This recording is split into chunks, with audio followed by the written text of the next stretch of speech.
quick disclaimer to the audience. India is getting some work done at her abode.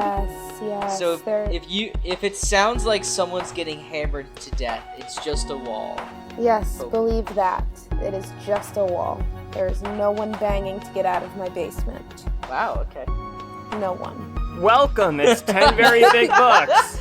Today we're talking about Gardens of the Moon, Book 3, The Mission, Onos T'oolan and the T'oolan Mass. That's right, it's the Rivi Plains. We're doing it all backwards today. The introduction is coming last.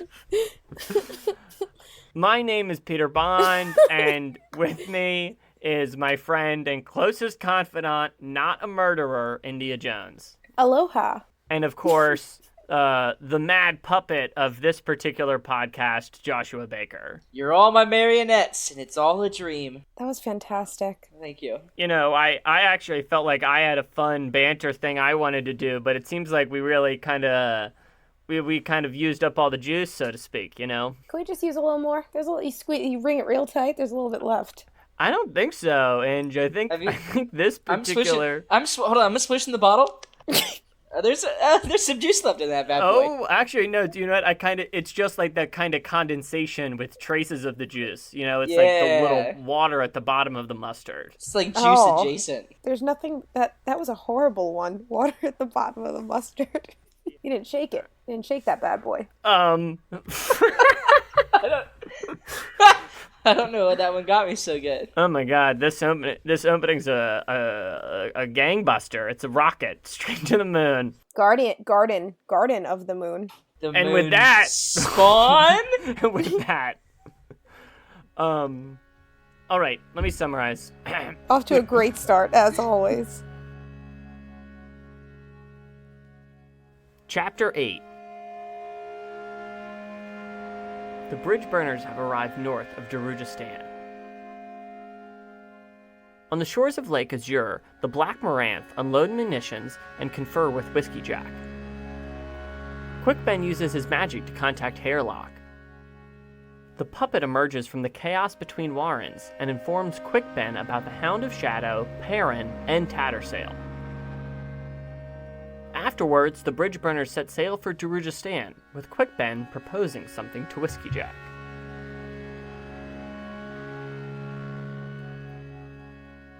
Josh, this is our first time seeing the bridge burners after we learned about the characters inside Darujistan, and we're catching up with their mission to try and come to approach and siege the city. What did you think about it? Well, I thought it was, first off, I saw that it was 12 pages, and I was pretty hype. Pleasantly surprised.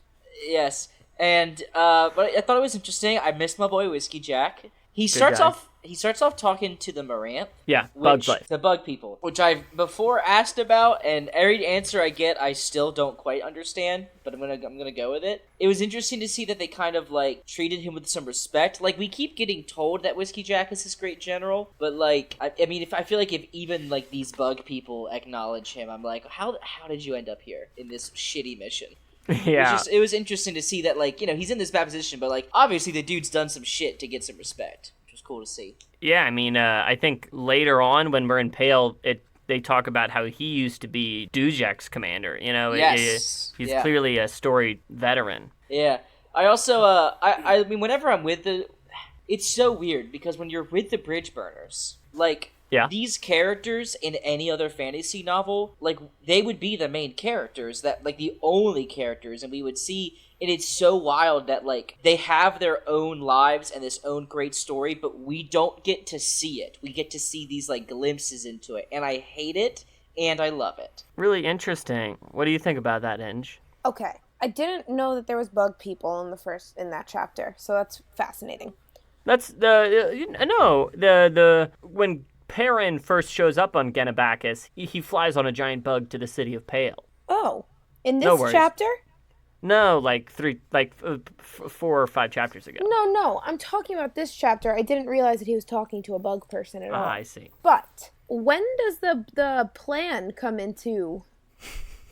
Because that's all I really got from this chapter was that there was a plan, and he's like, I wonder what bullshit Sari's up to. And then that's really what I got from it. Like, they were going on a boat, and audiobook is off to a bad start. We'll say that much.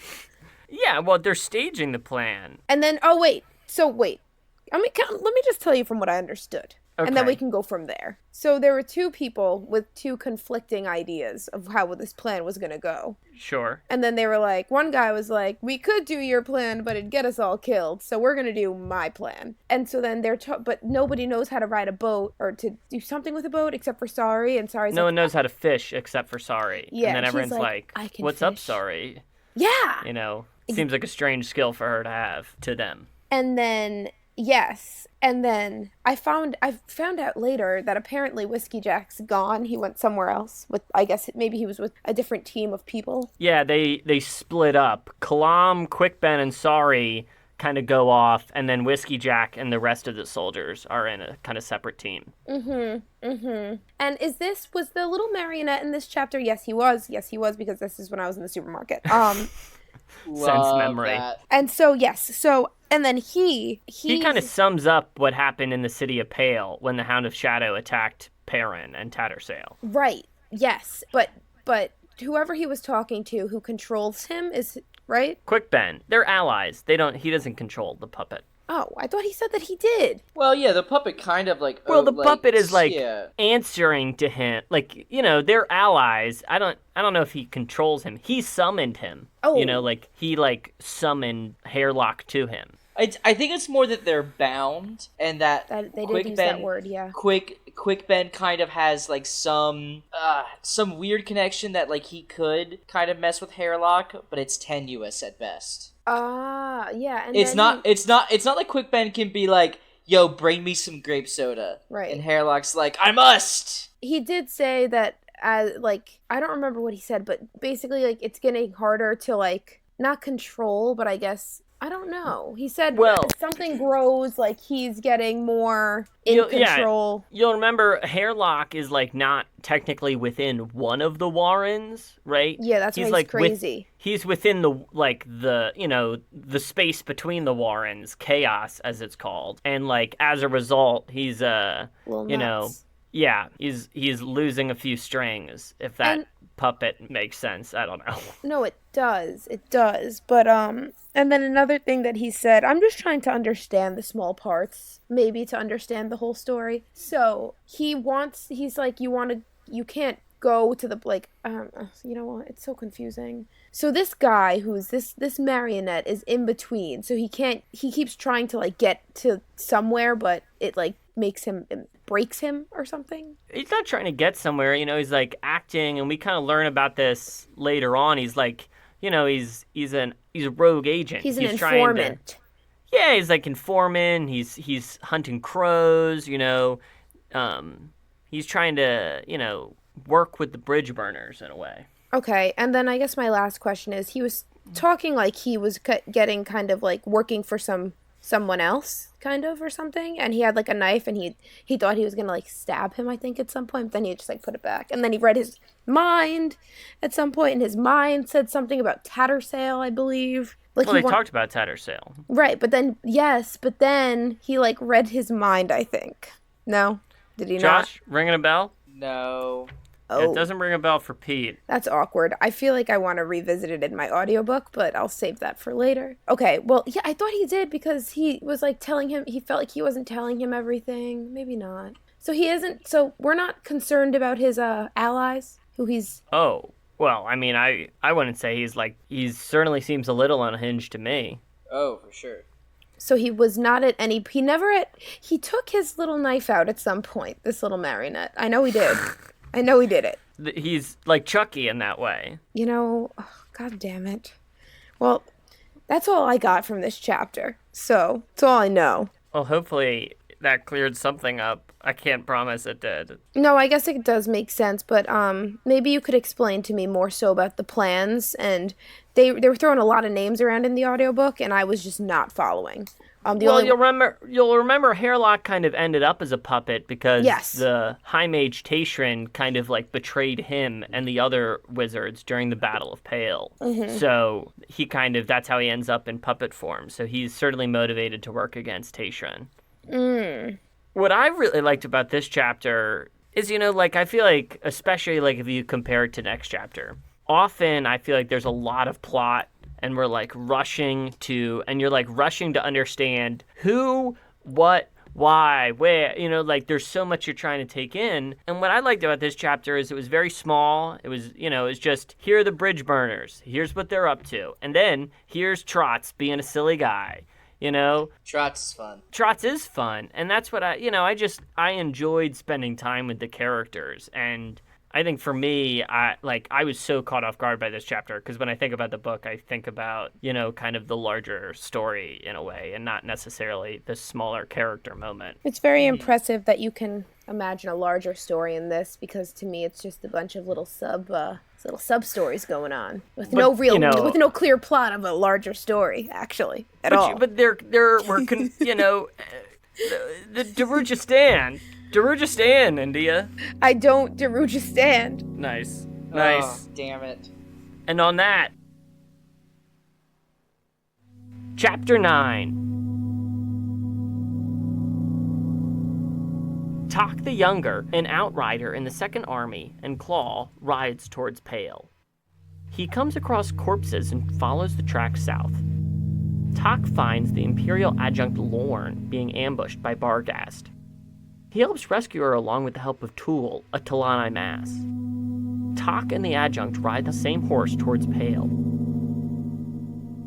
Perrin wakes up, his memory clouded, and doesn't remember the Hound of Shadow attack. Tattersail thinks somebody has intervened to save Perrin's life. Tok and the adjunct arrive in Pale, greeted by Dujek. The city is being occupied, the nobility culled by Tayshrin. They speak of Opan's involvement, and Lorne learns that Tattersail is in the city. They have a dinner. Tattersail and Perrin attend. The dinner begins with Lorne accusing Tattersail of slaughtering her family. They nearly duel. Tattersail almost surrenders herself, but Dujek puts a stop to it. They speak shortly about Opan and Shadowthrone and then retire. Afterwards, Perrin reveals that the adjunct sent him to Genabacchus to find Sari. Tattersail decides to leave to find the bridge burners, but before she does, they spend the night together. Adjunct Lorne and Tool discuss the T'oolan Mass. Crone flies towards the warlord, Caladan Brood. So India, this is, in this chapter we meet Tool, Onos T'oolan, as his full name would be. Did you just pull that name out of nowhere? I don't know. That's his name. Anyway, Tool. Yeah. And he's a member of the T'oolan Mass, and this is our kind of first time seeing them. Ugh. Any first impressions about them? Yeah, Peter, I gotta say, that name is not ringing any bells. Maybe the T'oolan Mass? Yeah. Maybe you could describe I got it. him. Yeah, take it, So Josh. A week and a half ago when I read this chapter, I texted Peter and said, how the fuck are we 60% of the way through this book or whatever, and they're just revealing the existence of like a multi-thousand strong army of undead people who were, we later find out, I guess, conscripted by the previous emperor? Yeah. Also, they have magic canceling abilities. Did they kill the corpses in the beginning? Yeah, and then... Oh!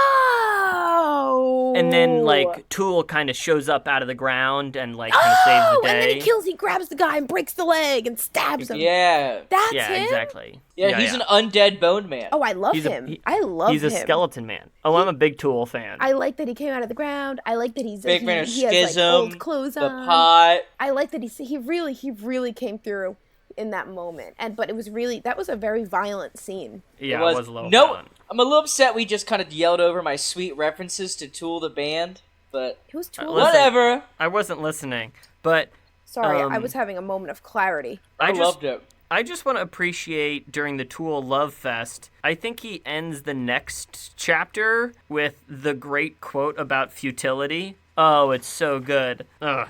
Here, I'll stall while Peter looks it up. I got it. So, nice try. Nice, your Tool references aren't getting out today, Josh. I was going to talk about the 76ers. Tell me, Tool, what dominates your thoughts? The IMAS shrugged before replying. I think of futility, adjunct. Do all IMAS think of futility? No. Few think at all. Why is that? The IMAS leaned his head to one side. Because, Adjunct, it is futile. And then Lorne says, let's go, Tool. We're wasting our time. That's... Tool's had a long time to think of some zingers, and he really throws them down. Oh, Tool's got the zingers. He's got them stored up. So, Josh, we also meet kind of Tok the Younger, and he kind of befriends Gnois, and he kind of comes into the fold. Any Tok the Younger thoughts? So, I know we met Tok briefly. He helped introduce Perrin first to the city. Yes, I gotta tell you, I'm a pretty big fan of Tok the Younger. He's go ahead. You moved your face towards the mic. Well, that makes two of us. Oh, so hey, 3 of us. Ayo, Tok City up here. Tok City, bitch.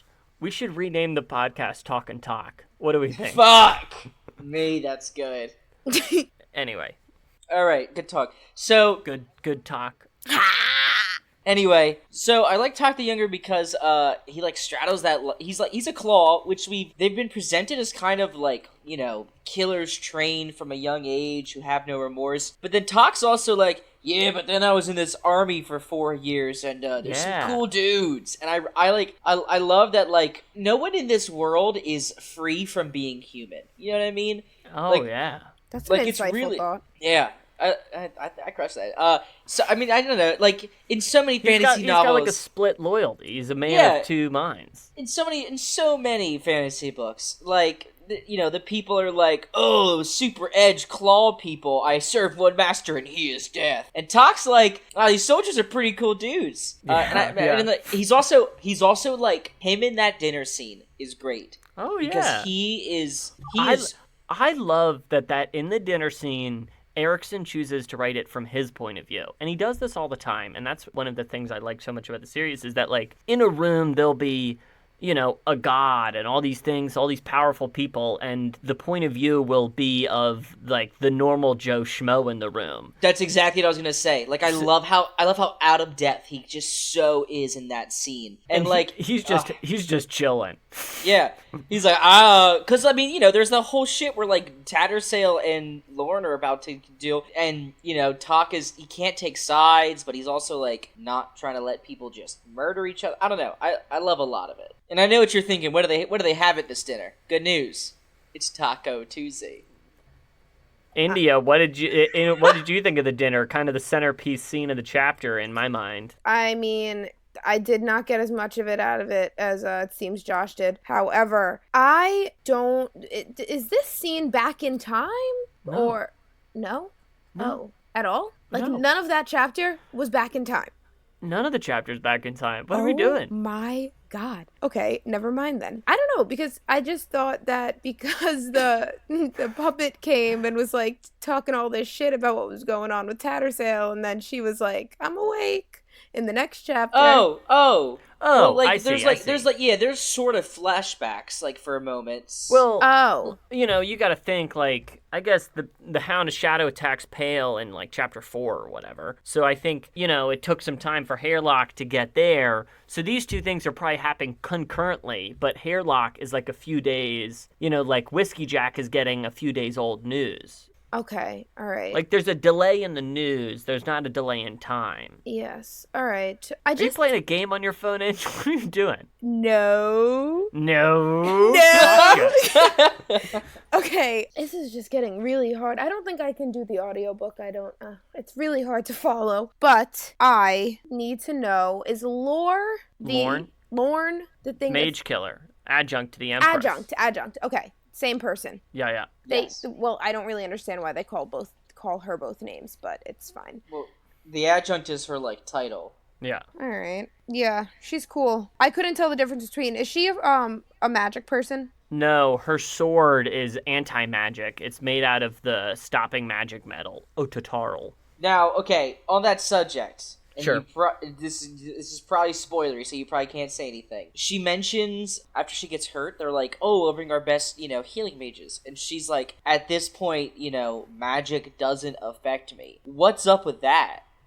Is she just, like, immune to it? Is it just, like, should she touch the sword too long? Like... Like, is she the mage killer because she has the sword, or is she the mage killer because she has some inherent physical thing that has, like, aided her against mages? More the former than the latter. She's killed a lot of mages, she has this sword, she has the Odoterals. Okay. Yeah, it's not an inherent thing. She's a human. Gotcha. Any other thoughts, or do we want to keep on trucking, so to speak?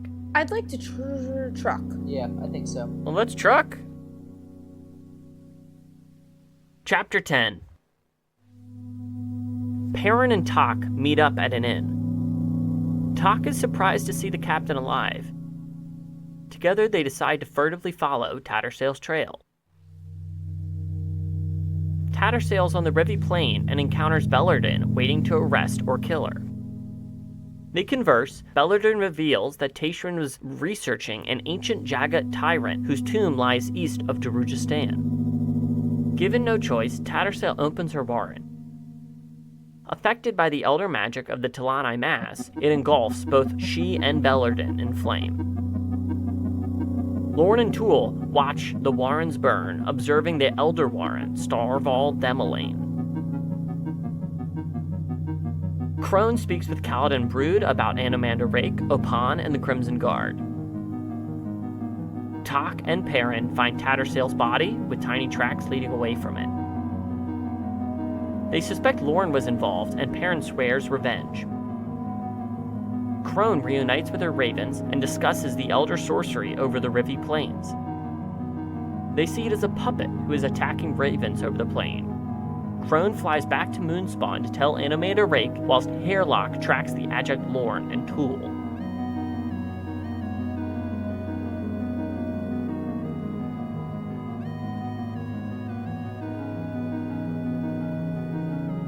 I'm gonna go first. You know, it's gonna be a little twist for this section. I like it.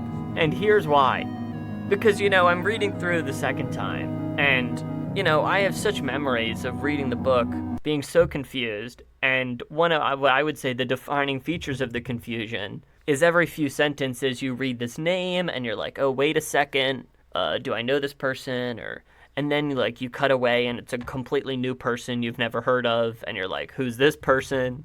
You know, I'm always trying to figure out who or these things. However, reading through this time, you know, I know who all the main characters are, you know, or who the more important characters. So, like, every time I read, like, Anomander Rake, I see it in, like, big, bold letters or something, because I'm like, oh, important character, you know? However, you know, that's hindsight's 20/20. You do not have that knowledge. And I had an identical experience when Crone was talking to Kaladin Brood about the Crimson Guard and brings up one of their captains, Jorrick Sharplance, who I'm going to go ahead and spoil it for you is not a primary character for the rest of the series. Okay.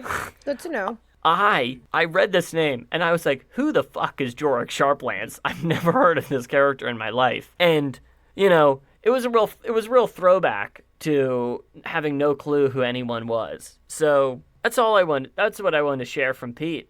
Oh, okay. Thanks, Pete. This has been Pete shares it. I'm never gonna share again. You know, I just feel really insightful thoughts. I feel unappreciated. I feel like I just share stuff and it lands like a Led Zeppelin. They did pretty well, actually. I knew I shouldn't have said it. You fucking idiot.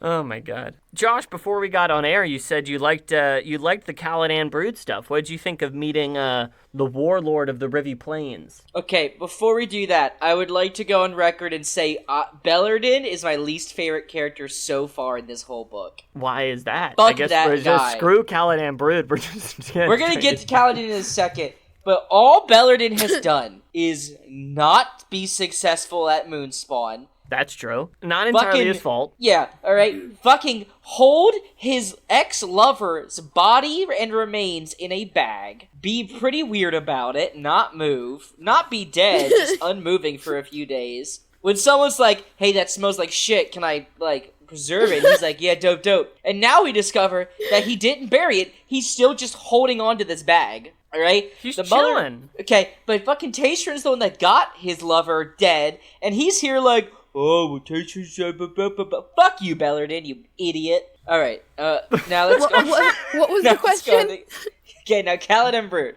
Well, I feel like we should talk about Bellurdan now, you know. I've said what I've said. He's dead, who gives a shit? Cutthroat. Alright, so Kaladin Brood.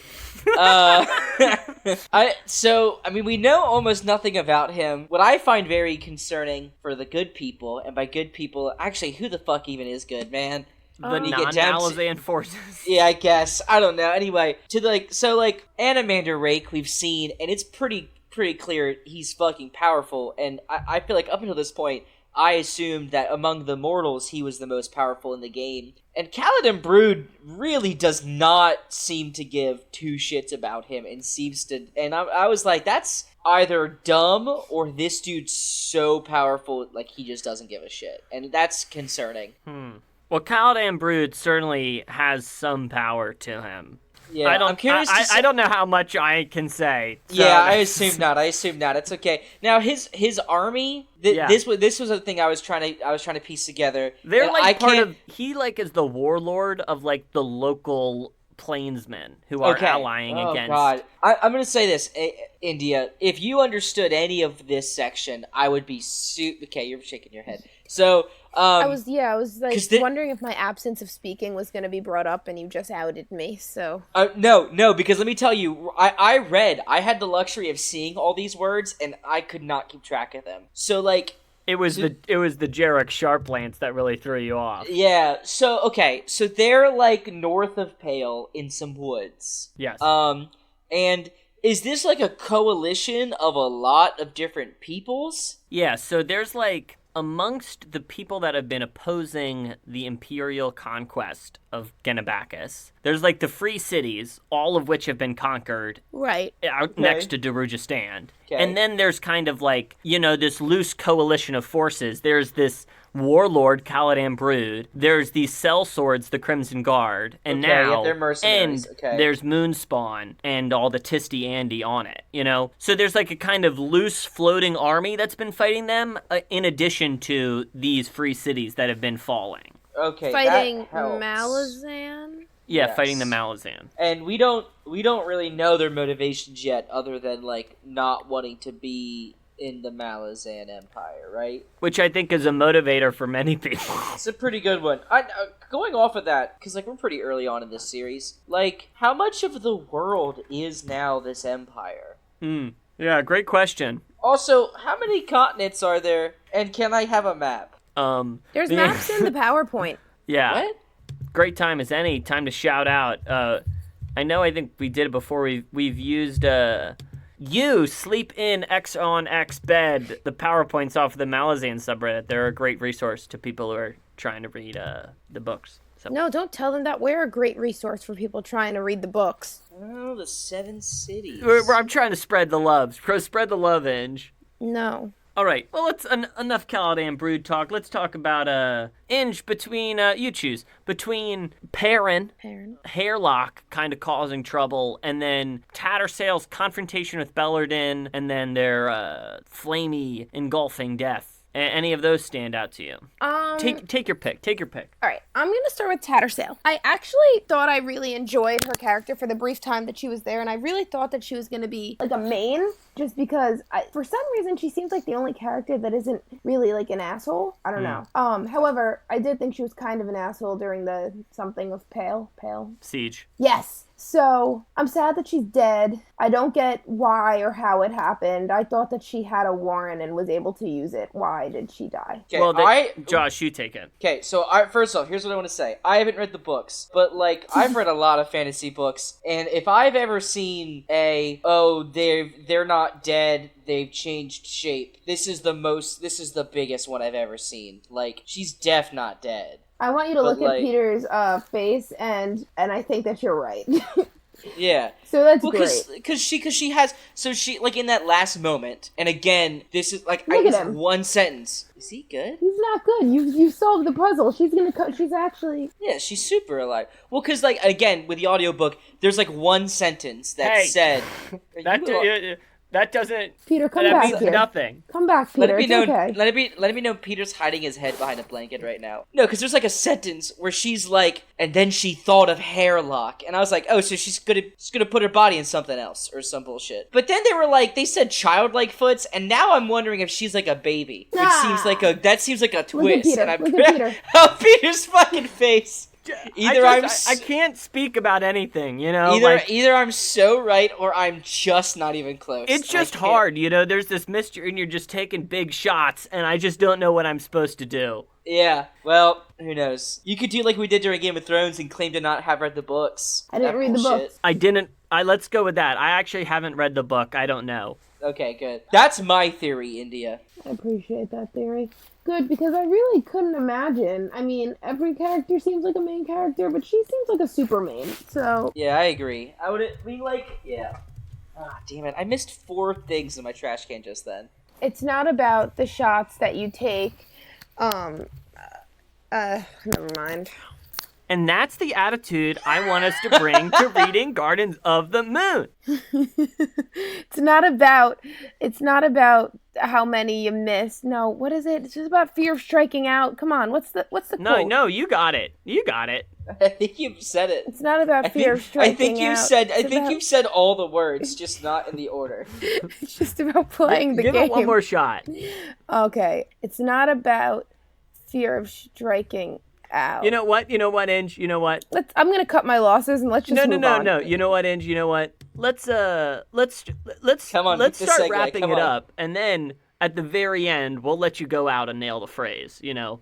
Okay, fine. Well, that sounds optimistic. As always. So I guess don't let the fear of striking out keep you from playing the game. Oh, she did it. Boom. Sorry, I couldn't hear you. It wasn't the end. Oh. All right. Josh, fill airwaves. Fill airwaves. All right. There's this new song that Peter introduced me to today. All right, we're done. God damn it! Every time. We'll let you know next week. Well, Philadelphia. All right. That's gonna do it for us this week on 10 Very Big Books. Next week, we're going to be reading Book 4, Assassins, and I think it's chapters 11, 12, and 13.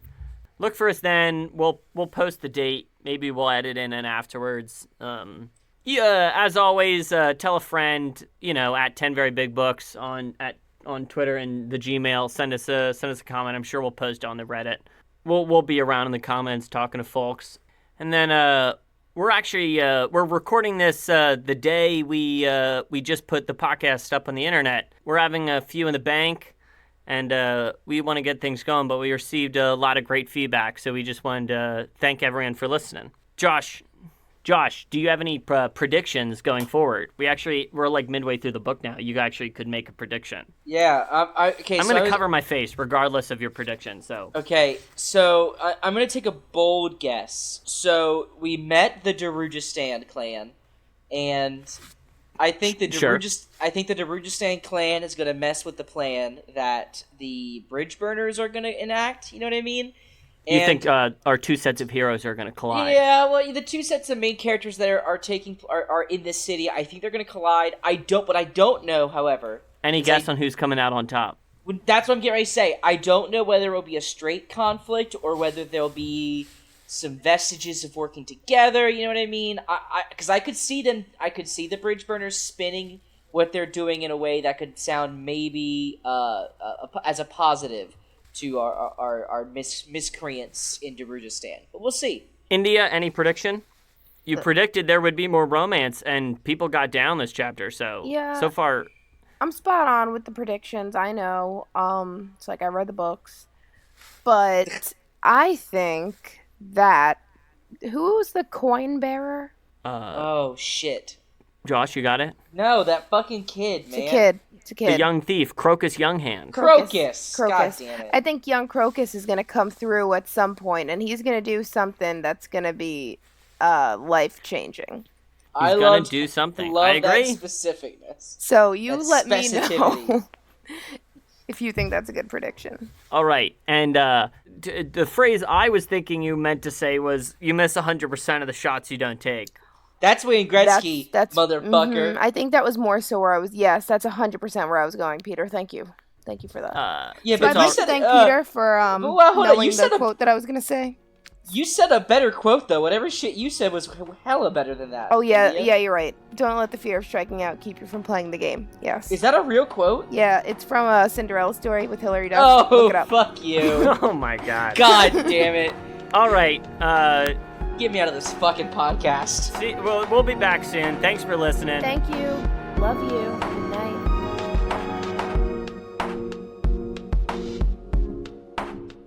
Hello, everyone. It's producer AJ here again. We hit a milestone earlier this week when the podcast surpassed 1,000 total listens. That is absolutely bonkers, and we are so incredibly excited that you're enjoying this show as much as you are. Please keep listening. Please keep telling people. Keep tweeting us.